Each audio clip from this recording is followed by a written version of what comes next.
Okay students, good afternoon to all of you. आज हम लोग प्रोबेबिलिटी के तीसरे टाइप के बारे में पढ़ने वाले हैं। इससे पहले हम लोग प्रोबेबिलिटी के कॉन्सेप्ट को पढ़े, उसके दो टाइप को पढ़े, तीन टाइप में से दो टाइप को पढ़ चुके हैं।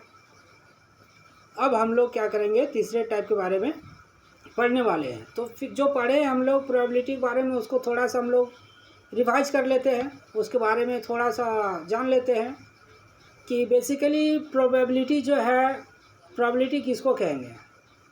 प्रोबेबिलिटी को अगर हिंदी में हम लोग समझे तो इसको हम लोग संभावना कहते हैं, प्रायिकता कहते हैं, संभाव्य कहते हैं। यानी कि साधारण शब्दों में प्रोबेबिलिटी को अगर यदि हम स्टूडेंट को पढ़ाएं या समझें तो कहेंगे कोई भी घटना जब घटती है तो वह घटना जरूरी नहीं कि हो भी सकता है, नहीं भी हो सकता है। अगर एग्जाम्पल के तौर पे समझेंगे तो एक खिलाड़ी जब किसी खेल के लिए उतरता है तो वह 50 रन बना भी सकता है, उससे कम भी बना सकता है, ज़्यादा भी बना सकता है। अगर कोई एक स्पेसिफिक को लेंगे, 50 रन को लेकर यदि कोई उतरता है मैदान पे क्रिकेट खेलने के लिए कि आज मैं 50% रन बना के ही आउट होऊंगा, तो ये जो वह अनिश्चितता का बात करता है।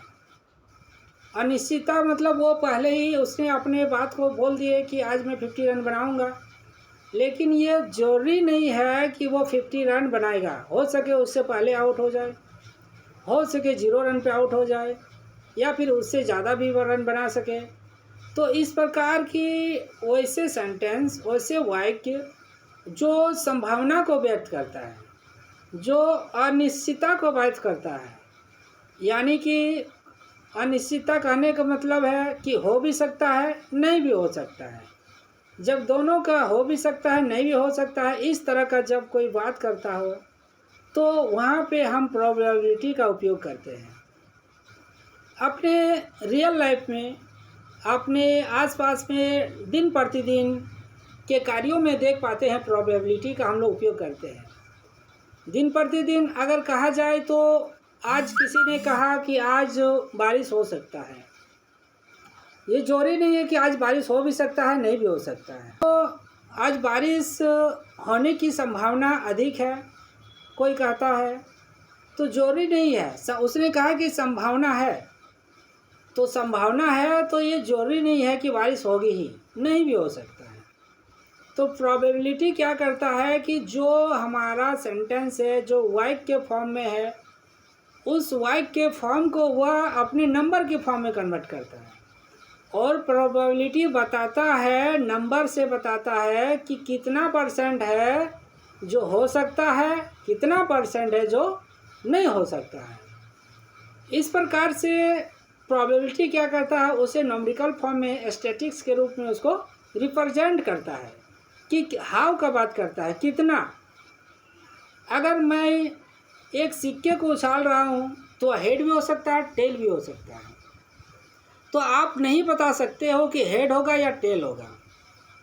दो कप्तान, दो क्रिकेट टीम का प्लेयर जब आपस में टॉस उड़ाते हैं तो कोई हेड लेते हैं तो वह जरूरी नहीं कि वह जीत जाता है, वह जीत भी सकता है, नहीं भी जीत सकता है।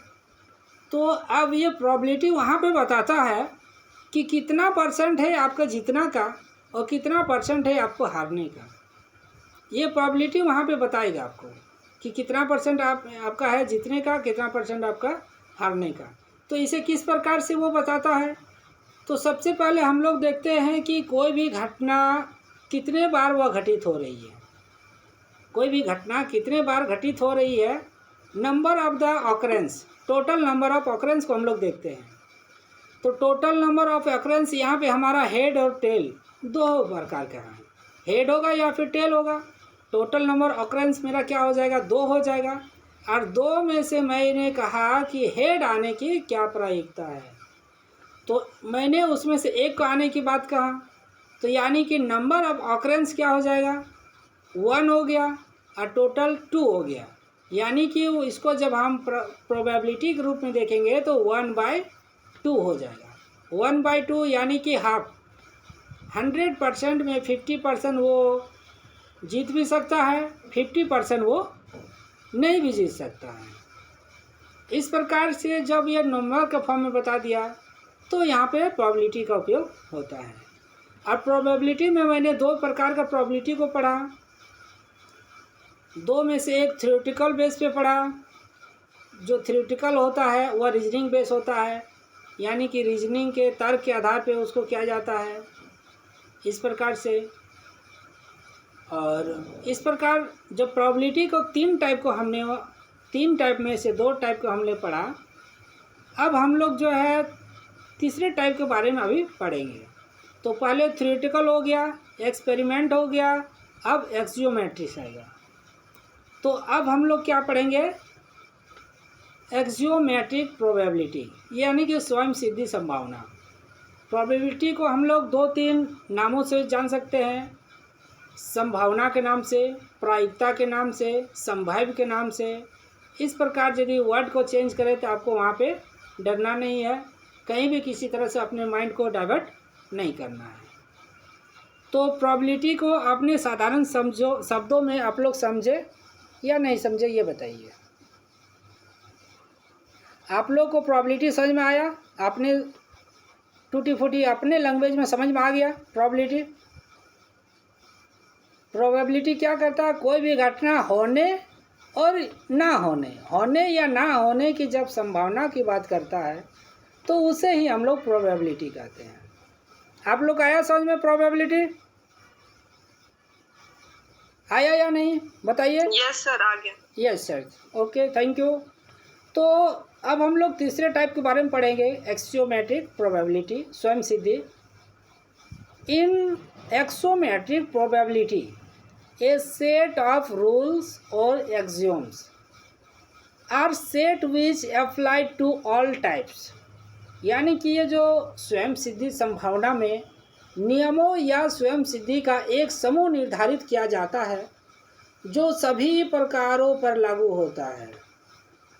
These axioms are set by Kolmogorov and are known as Kolmogor's 3 axioms।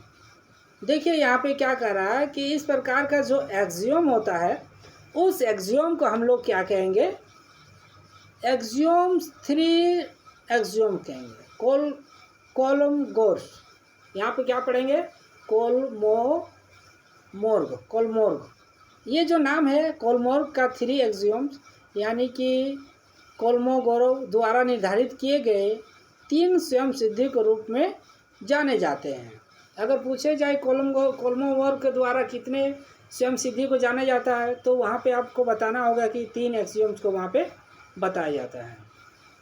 With the axiomatic approaches to probability the chances of occurrence और non occurrence, chances of occurrence और non occurrence of the event can be quantified. The axiomatic probability lesson cover this concept is detail with the Kolmogorov's 3 rules. 3 rule में इस प्रकार का जो उसका quantifier रहता है एक्सियोमेट्रिक प्रोबेबिलिटी का, वो अच्छी तरह से उसमें एग्जाम्पल के तौर पे वहाँ पे बताया गया है। तो इस प्रकार से हम लोग यदि कहेंगे संभाव्यता के स्वयं सिद्धि दृष्टिकोण के साथ घटनाओं के घटित होने या ना होने की संभावना को निर्धारित करते हैं। क्या यहाँ पर इस सेंटेंस को देखिए, यहाँ पे सेंटेंस में क्या कर रहा है कि कोई भी घटना घटित होने या मतलब घटना घट भी सकता है और नहीं भी घट सकता है। तो वही यहाँ पे लिखा है, घटनाओं के घटित होने या ना होने की संभावना को निर्धारित किया जाता है। स्वयं सिद्धि संभाव्यता पाठ इस अवधारणा को कोलमोगोरोव के 3 नियमों के साथ साथ विभिन्न उदाहरणों के साथ विस्तार से शामिल किया जाता है। संभाव्यता किसी घटना या परिणाम की संभावना है। संभाव्यता क्या है? किसी घटना या परिणाम की संभावना है जो पिछली घटना या परिणाम की घटना के आधार पर होती है। वो देखता है कि पिछले में कौन सी घटना घट चुका है, उसके आधार पर भी वह घटती है। तो नाउ इस प्रकार से जो एक्सियोमेट्रिक प्रोबेबिलिटी का यहाँ पर बात करता है, तो एक्सियोमेट्रिक स्वयं सिद्धि संभावना बताते हैं कि जब कोई घटना घट रही हो या कोई घटना नहीं घट रही हो, इस प्रकार जब अनिश्चितता का बात संभावना के बात निर्धारित करते हैं तो यहाँ पर हम उसे एक्सोमेट्रिक प्रोबेबिलिटी के द्वारा ज्ञात करते हैं। इसमें क्या होता है कि बेसिकली 3 नियम होते हैं।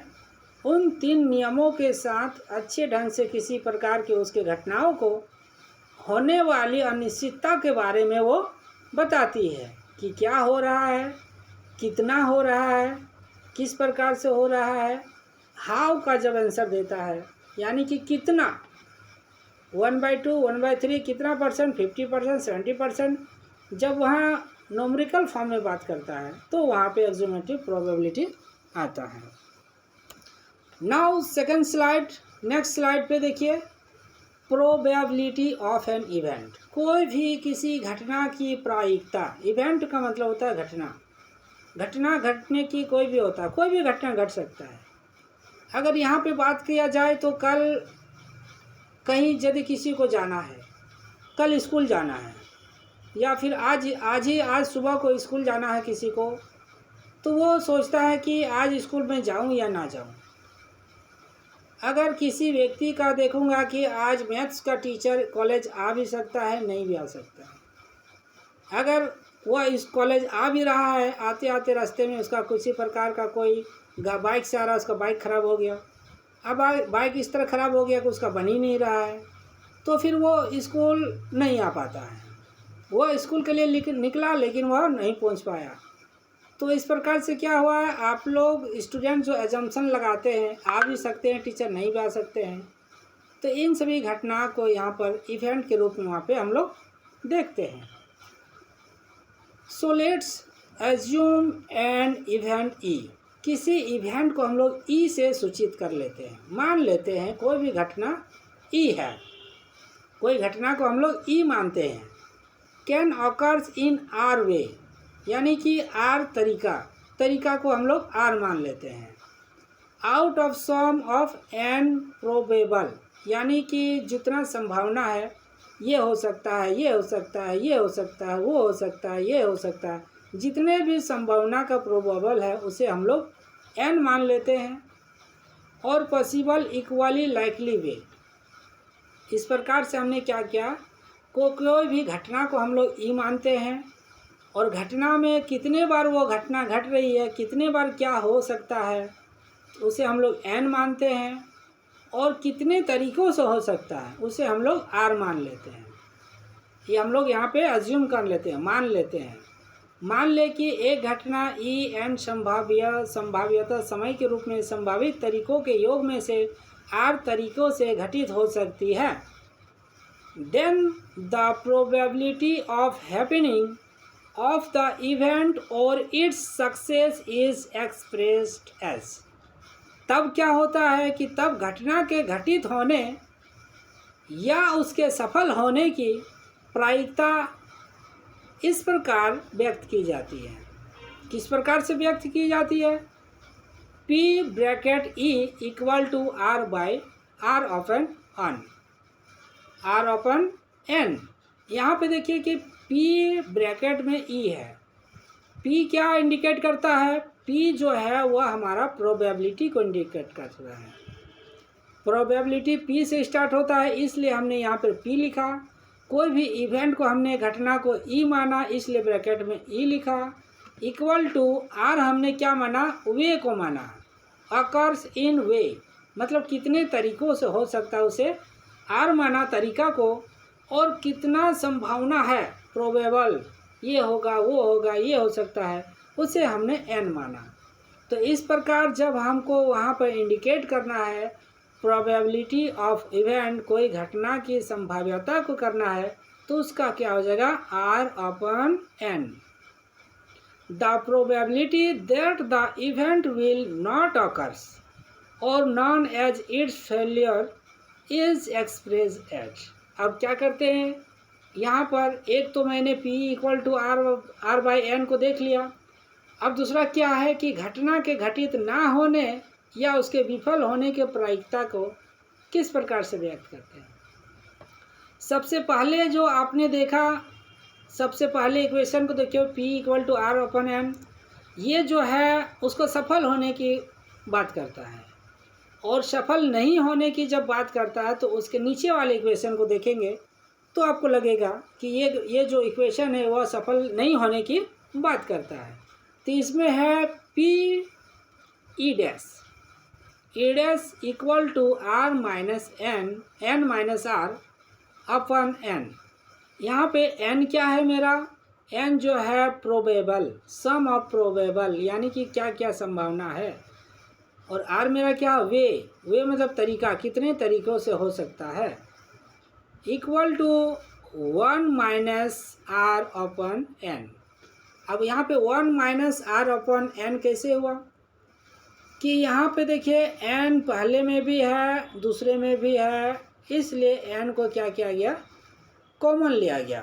अगर n को कॉमन लेंगे तो 1 - R/N आएगा। अगर इसी को फिर यदि हम अपना वहाँ पे मल्टीप्लाई कर देंगे तो n - R/N हो जाएगा।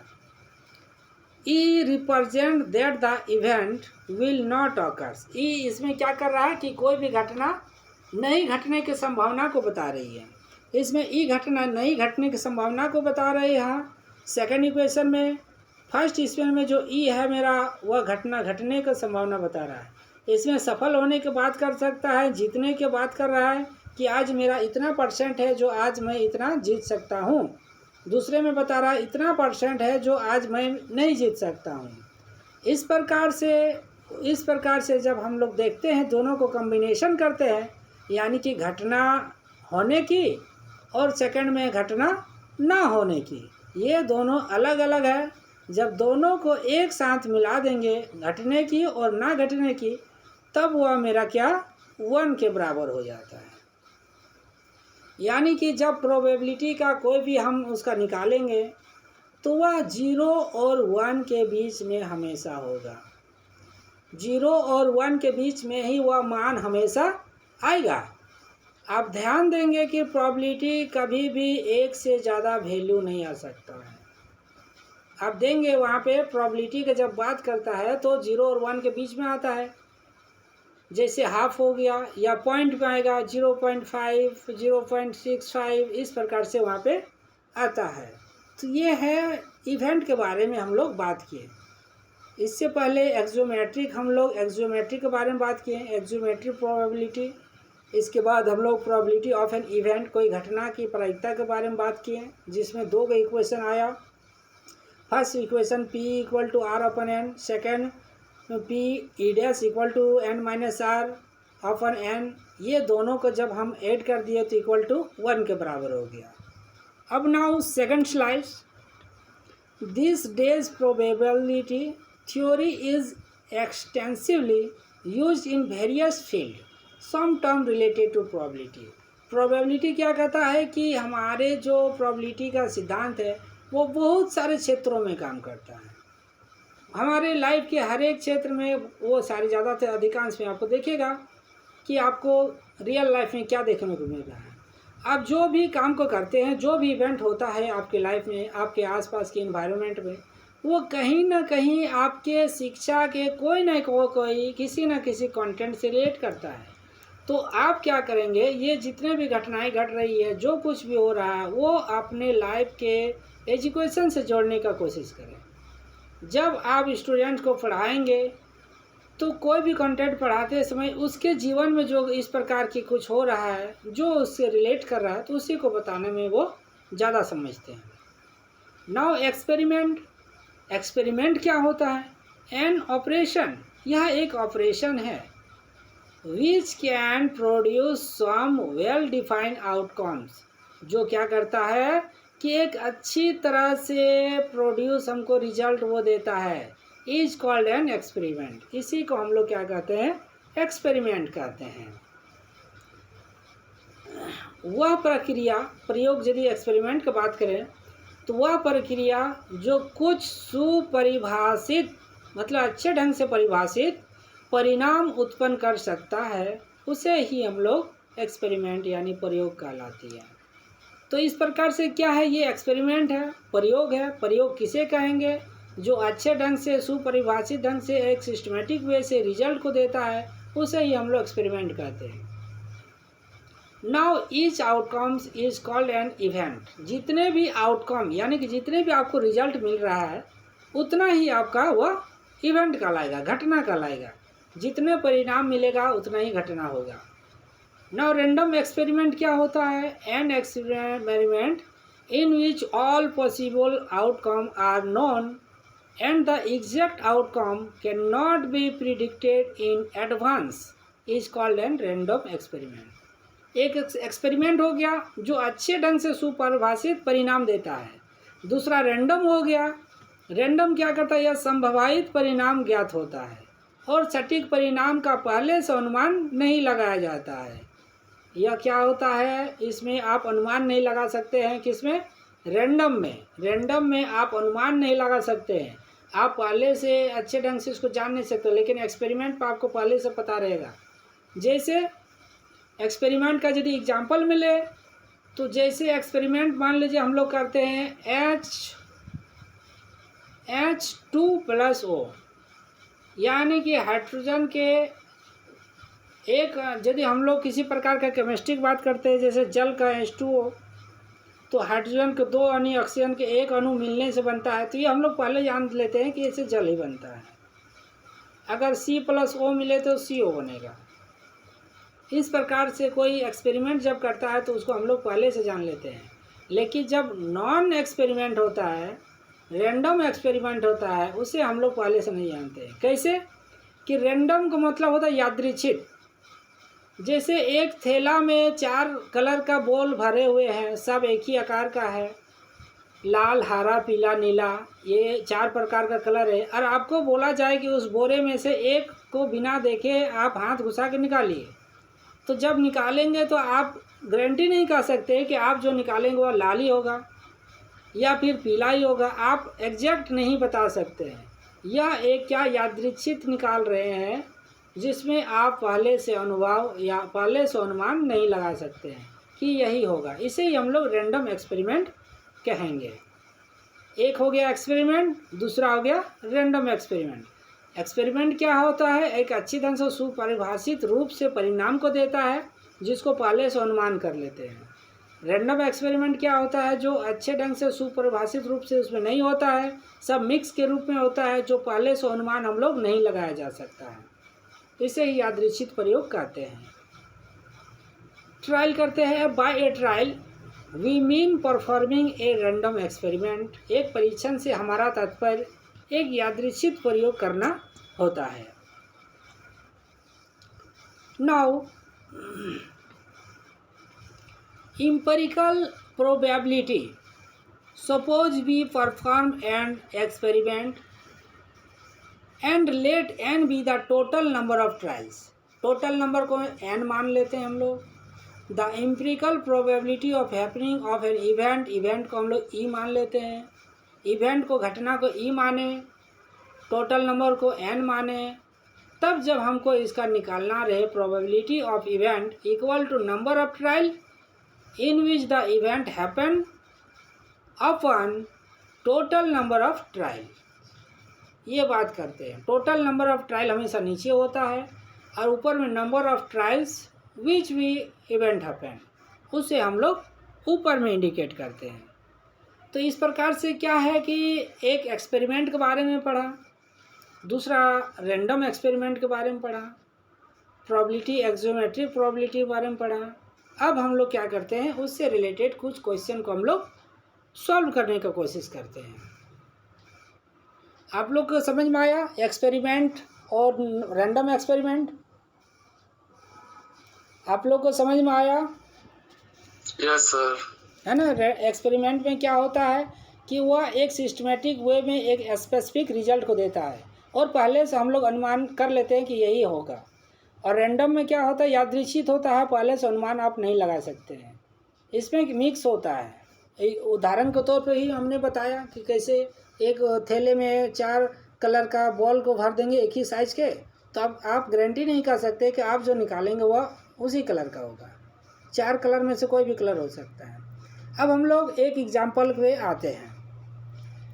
तो फर्स्ट एग्जांपल क्या है, if you toss a coin. आप देखिए आपके पास यदि एक कॉइन होगा तो उसे टॉस कीजिए और उसमें देखिए कि we get a either a head or tail, या तो हेड होगा या टेल होगा। बीच में खड़ा होता है क्या सिक्का?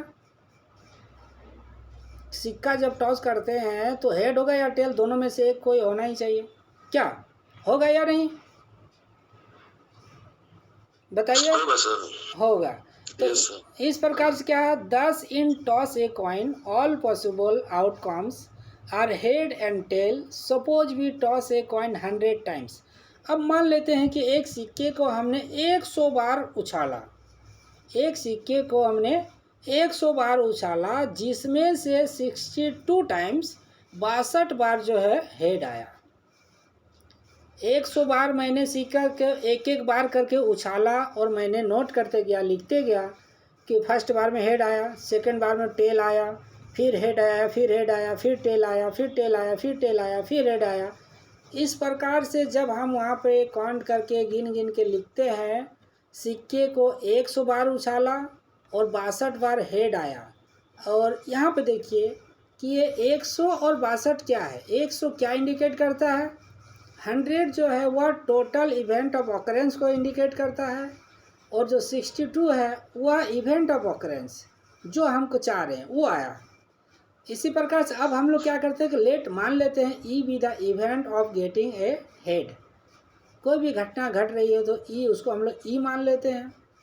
तो फिर क्या करते हैं, P bracket getting a head, getting a head यानी कि प्रोबेबिलिटी ऑफ हेड, हेड आने की क्या संभावना है। पी का मतलब हो गया probability of getting a head, यानी कि हेड आने की क्या प्रायिकता है, संभावना है। तब उसको निकालने का फॉर्मूला हो गया नंबर ऑफ हेड्स, कितने बार नंबर आया आपका, हेड कितने बार आया, upon total number of trials, कि आपने कितने बार उछाला। तो हेड आया 62 टाइम्स, 62 अपॉन टोटल नंबर कितने बार उछाले 100।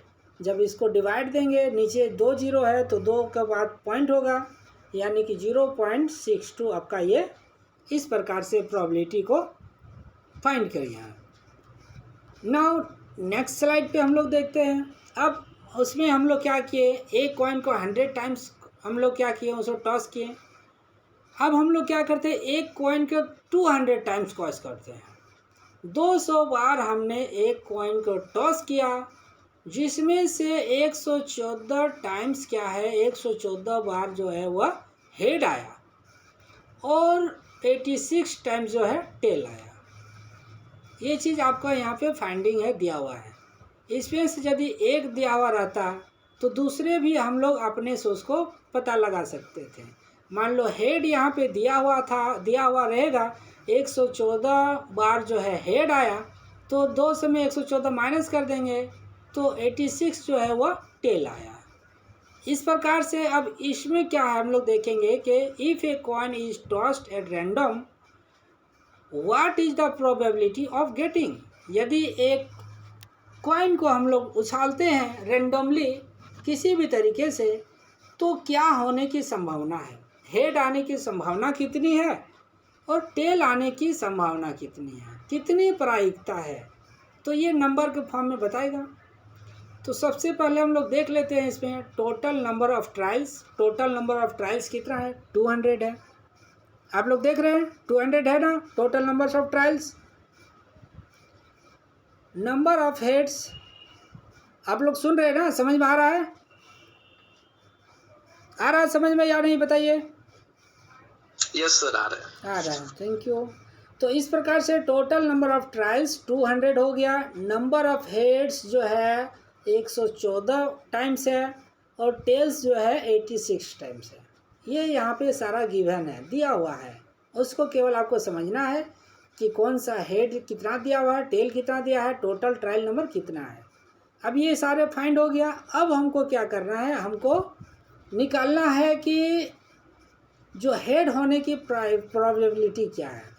तो सबसे पहले लेट कर लेते हैं। ऐसे तो हम लोग जानते हैं ई जो है इवेंट को इंडिकेट करता है। Let E be the event of getting a head.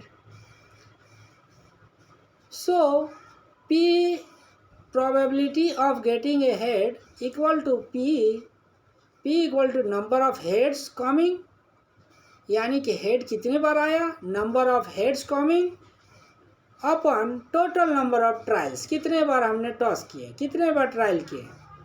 तो हेड है जो मेरे पास कितना था 114, तो यहाँ पे आपका हो जाएगा 114 डिवाइडेड 200, इस प्रकार से हो जाएंगे। सेकंड में यदि हमको निकालना रहे कि टेल निकालने का, तो टेल मेरा कितना 86 था, तो 86/200 हो जाएगा। तो इस प्रकार से जब हम किसी प्रोबेबिलिटी को निकालेंगे तो उसके नंबर को देखेंगे कि कितना नंबर ऑफ ऑकरेंस है और टोटल नंबर ऑफ इवेंट है। तो टोटल को हमेशा नीचे रखते हैं और कितने बार आया उसे हम लोग ऊपर रखते हैं, फिर उसको कैलकुलेट कर देते हैं, तो रिजल्ट आ जाता है।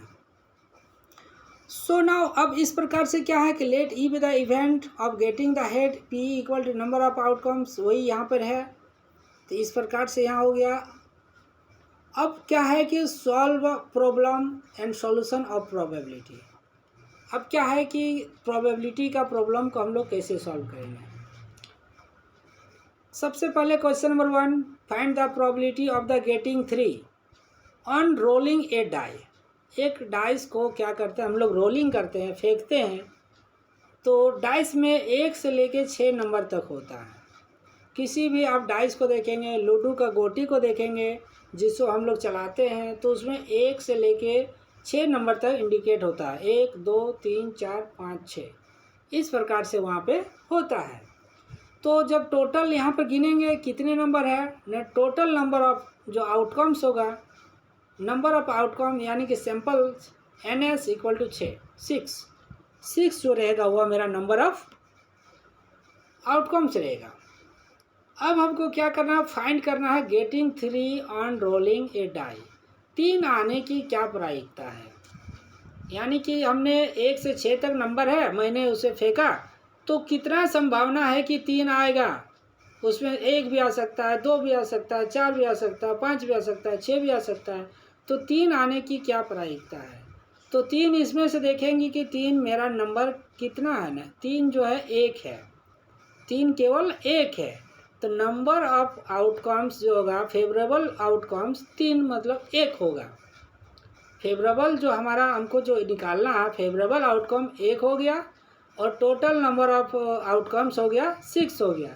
तो ये क्या हो जाएगा 1/6, यानी कि प्रोबेबिलिटी ऑफ ए जो है मेरा वह इंडिकेट कर रहा है गेटिंग 3 को, और equal to PA probability of A equal to NA upon NS। NA मेरा क्या है, NA जो मेरा 1 है और NS मेरा क्या है, NS में यहाँ पे मेरा 3 है। तो इस प्रकार 1/6 हो जाएगा। जब यहाँ पर 3 आने की संभावना पूछ रहा है कि 3 आने की प्रायिकता क्या होगा, तो 3 मेरा 1 है और टोटल नंबर मेरा 6 है, तो वो 1/6 ये मेरा बन गया प्रोबेबिलिटी। 3 आने की संभावना क्या हो जाएगा 1/6 हो जाएगा। नाउ सेकंड स्लाइड पे देखते हैं। इसी प्रकार से वहाँ पे जो बात किए, हमने जो बात किया वही यहाँ पे लिखा हुआ है कि इन अ सिंगल थ्रो, एक बार जब थ्रो करते हैं, a die can get any one of a 6 number, 6 number में से कोई एक ही नंबर आपके पास आएगा, 1 2 लेके 6, मार्क ऑन इट्स 6 फेसेस, इसके 6 फेस है, 6 में से कोई एक फेस आएगा। Therefore, the total number of elementary event associated with the random experiment of the throwing die is 6। इस प्रकार से randomly वो कितना 6 तक आ सकता है, 6 संख्या है तो 6 में से कोई भी एक संख्या आ सकता है। Let A denote the event getting an event number। Clearly, events A occur if we obtain any one of 2 4 6 as an outcome। अब यहाँ क्या कर रहा है कि इसमें कर रहे हैं कि इवेंट नंबर आने की क्या प्रोबेबिलिटी है। इवेंट नंबर यानी कि 1 से लेके 6 तक जो नंबर है उसमें काउंट करना है कि मेरा इवेंट नंबर कौन कौन सा है। तो इवेंट नंबर मेरा केवल 2 है, 4 है, 6 है। 1 से लेके 6 तक के बीच में ये मेरा इवेंट नंबर है, सम संख्या है 2 4 6।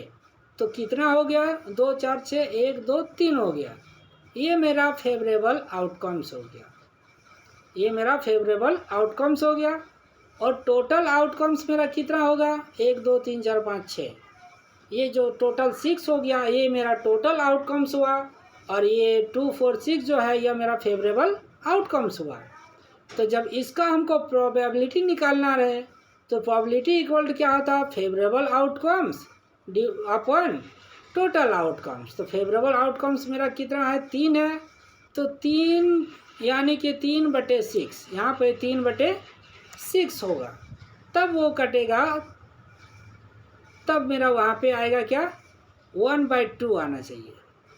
Elementary events, number of elementary events, इस पे 1 2 3 का बाद क्या गया है, तो 3 होगा। फिर देखिए यहाँ पे इसमें टाइपिंग मिस्टेक्स में थोड़ा सा प्रॉब्लम कि यहाँ पे क्या होगा, 3/6, 3 से जब कटेगा तो 1/2 आंसर आएगा।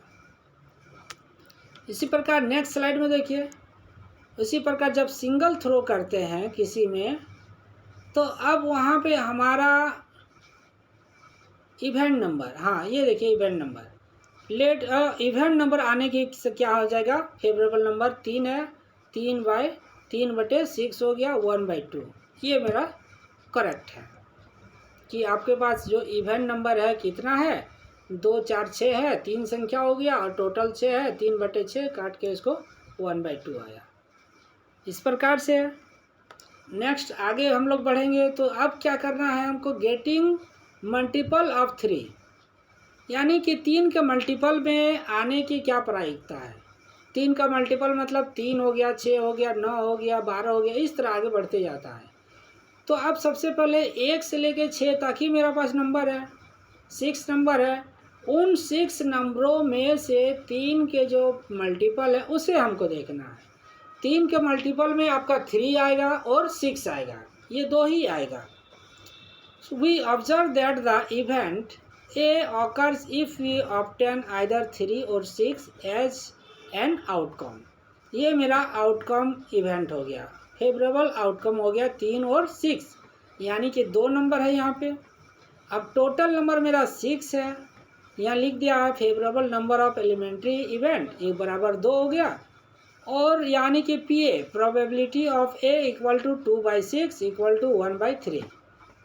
2/6 हो गया, 2 से यदि 6 को हम लोग काटेंगे तो वहाँ पे क्या हो जाएगा, 3 हो जाएगा। यानी कि 1/6 जो आया, मल्टीपल ऑफ 3 आने की संभावना कितना है, 1/3 है।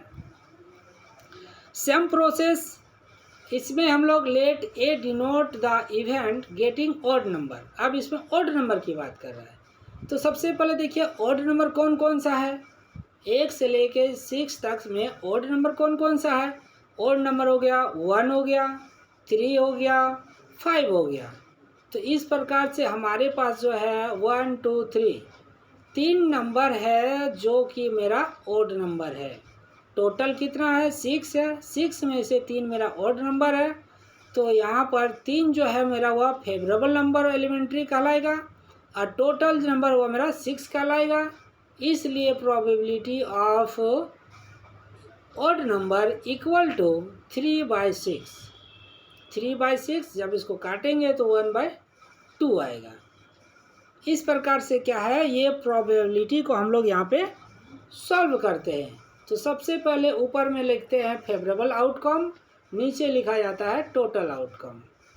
Now second slide, now next slide पे हम लोग देखते हैं ड्रॉ ए रैंडम कार्ड। अब यहाँ पर कार्ड की बात कर रहा है, ताश के पत्तों की बात कर रहा है। तो एक ताश के पत्तों में कितने पत्ते होते हैं, आप लोग बताएंगे कि एक ताश के गड्डी में कितने कार्ड्स होते हैं,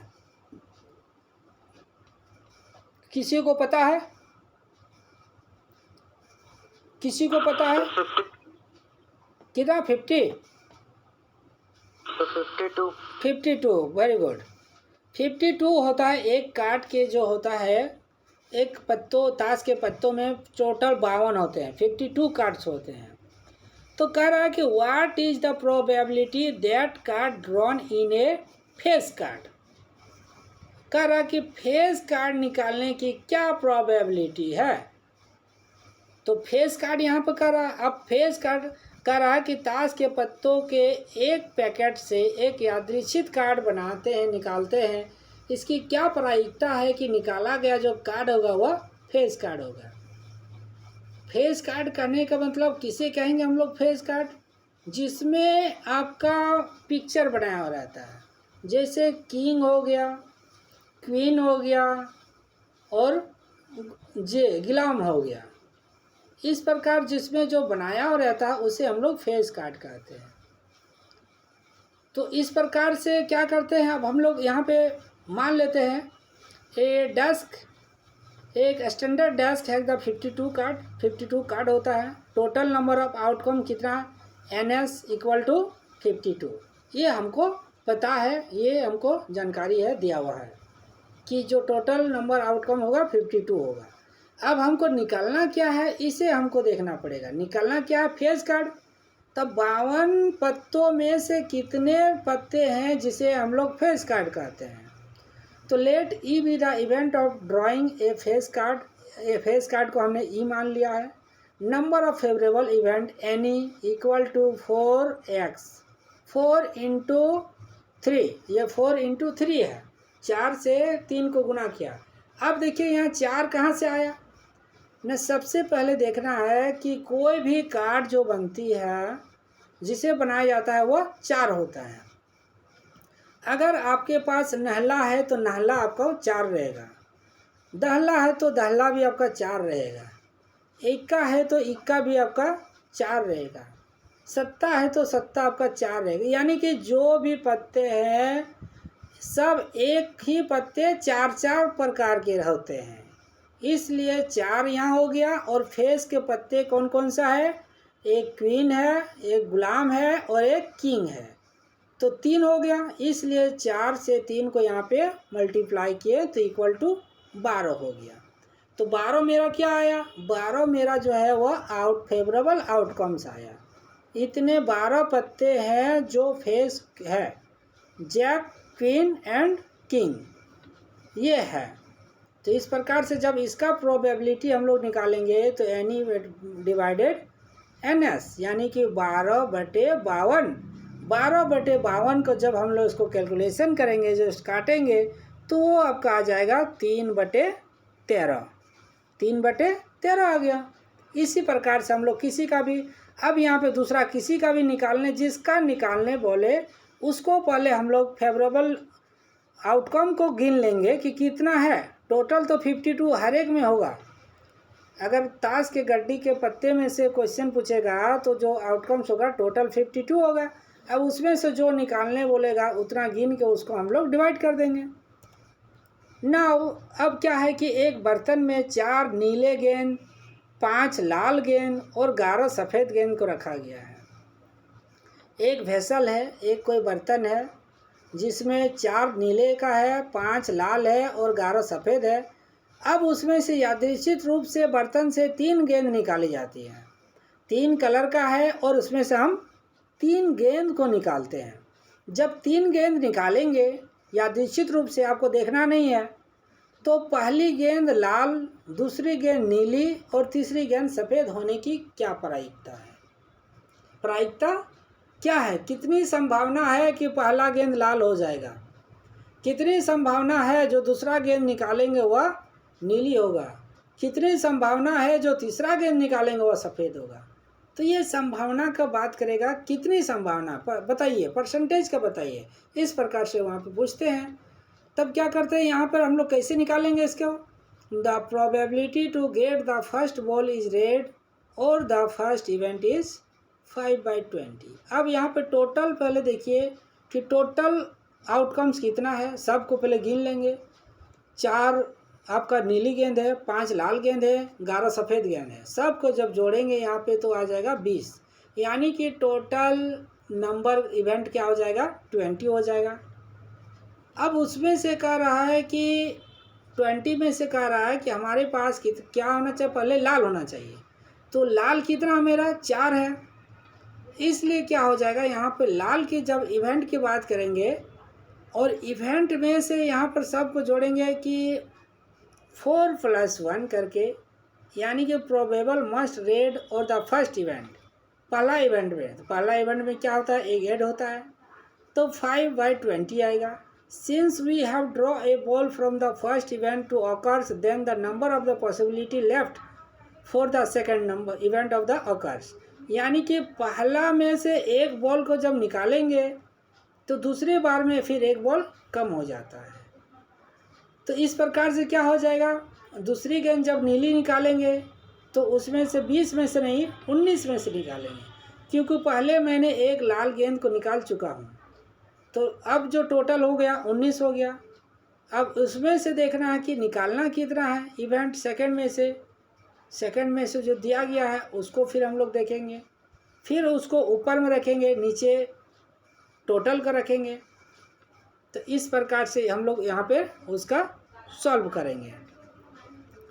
जब से ही तीसरे गेंद पे आएंगे तो तीसरे में फिर और एक गेंद कम हो गया, 20 में एक चला गया, 19 आया दूसरे में टोटल, दूसरे में फिर एक गया 19 में, तो 18 हो गया। टोटल आउटकम्स 18 हो जाएगा, और जो सफ़ेद है वो 11 हो गया, 11/18 हो जाएगा, और जो नीली गेंद है वो 4/19 हो जाएगा। लाल गेंद जो है 4, वहाँ पे 5 यहाँ हो जाएगा। टोटल नंबर, टोटल कितना है वहाँ पे देख के उसको लिख लेना पड़ेगा।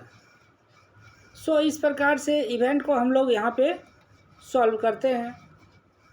4 क्वेश्चन भी इसी प्रकार दिया है कि कोई भी एक डाइस को हम लोग फेंकते हैं, 2 डाइस को फेंकते हैं, तो 1 आने की क्या प्रायिकता है, इक्वल टू 4 आने की क्या प्रायिकता है, और लेस देन 13 आने की क्या प्रायिकता है। यहाँ पे इस तरह से वहाँ पे देखना है। लेस देन 3, क्योंकि हमारे डाइस में 1 से लेके 6 तक ही होता है, यहाँ 13 नहीं, यहाँ पे 3 होना चाहिए। इस प्रकार से अब यहाँ पे देखिए 13, अच्छा टोटल 13, हाँ लेस देन 13। अब यहाँ पे देखिए कि 2 डाइस है, 2 डाइस को फेंका गया है, तो सबसे पहले फेंके तो 1-1 आ सकता है, 1-2 आ सकता है, 1-3, 1-4, 1-5, 1-6। दूसरे बार में क्या हो सकता है, 2-1, 2-2, 2-3, 2-4, 2-5। पहला जो नंबर है पहले डाइस का बता रहा है, दूसरा नंबर दूसरे डाइस का बता रहा है, पहला नंबर फर्स्ट डाइस का, दूसरा नंबर दूसरे डाइस का। यानी कि एक बार जब मान लो दोनों को हम एक बार फेंक दिए तो पहला में भी 1 हो सकता है, दूसरे में भी 1 हो सकता है। पहला में 1 होगा, दूसरे में 2 होगा, पहला में 1 होगा, तीसरे में 3 होगा। इस प्रकार से जब इसको टोटल करेंगे तो 36 होगा, टोटल नंबर 36 हो जाएगा।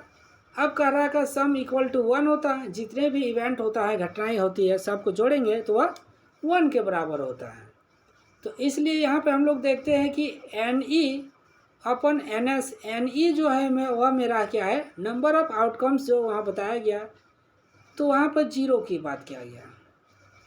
सम इक्वल टू 1, और कह रहा है since there is no outcomes, कोई भी आउटकम नहीं है, which there is a sum equal to 1। यहाँ पर 1 इक्वल टू 1 आने की कोई आउटकम्स नहीं है। जब 1 आने के आउटकम्स नहीं है तो वहाँ पे 0 हो जाएगा, और 0/36 आपका ये यहाँ पे बनेगा। सेकंड में निकालेंगे तो 1 3 2 3 3 1, इस प्रकार से NE इक्वल टू 3, टोटल हो गया 36, 3/36 डिवाइड देंगे तो 1/12। सेकंड में डिवाइड टोटल नंबर को निकालना है तो इसमें 6 6 आ जाएगा, 1 6 1 1 6 6, इस प्रकार से आएगा। टोटल मेरा 36 है, और इस प्रकार जो भी आएगा वह 36/36 यानी कि 1। तो इस प्रकार से यहाँ पे एग्जाम्पल यहाँ कंप्लीट है। और हमने प्रोबेबिलिटी को टाइप को भी आज हमने कंप्लीट किया। प्रोबेबिलिटी के 3 टाइप्स को पढ़ा, उससे रिलेटेड क्वेश्चन को हम लोग भी देखे, किस प्रकार से प्रोबेबिलिटी को कोई घटना को किस प्रकार घट रहे हैं तो उसे कैसे हम लोग फाइंड करेंगे, कौन सा न्यूमेरिकल फॉर्म में कैसे। तो प्रैक्टिस क्वेश्चन भी हम लोग यहाँ पे सॉल्व कर लिए हैं, ठीक है। उसके अंतर्गत एक्सपेरिमेंट, रैंडम एक्सपेरिमेंट, इसके बारे में भी हम लोग पढ़ चुके हैं। अब आप लोग बताइए कि यहाँ पर किसी प्रकार का कहीं पे दिक्कत है, कोई भी कंटेंट समझने में कहीं प्रॉब्लम आया है तो वहाँ पे आप लोग पूछिए, मैं उसको फिर से अभी एक बार सॉल्व कर देता हूँ। आप लोग को कहीं प्रॉब्लम है, आप लोग बताइए, कहीं पे कोई दिक्कत है? No sir. और किसी को? और किसी को कोई प्रॉब्लम है तो बताइए, कोई पे पूछना है? इवेंट घटना कैसे घटती है, किस प्रकार से निकालते हैं? फॉर्मूला कैसे वहाँ पे लिखे हैं? क्लियर है सबको? Yes sir. Yes sir, okay.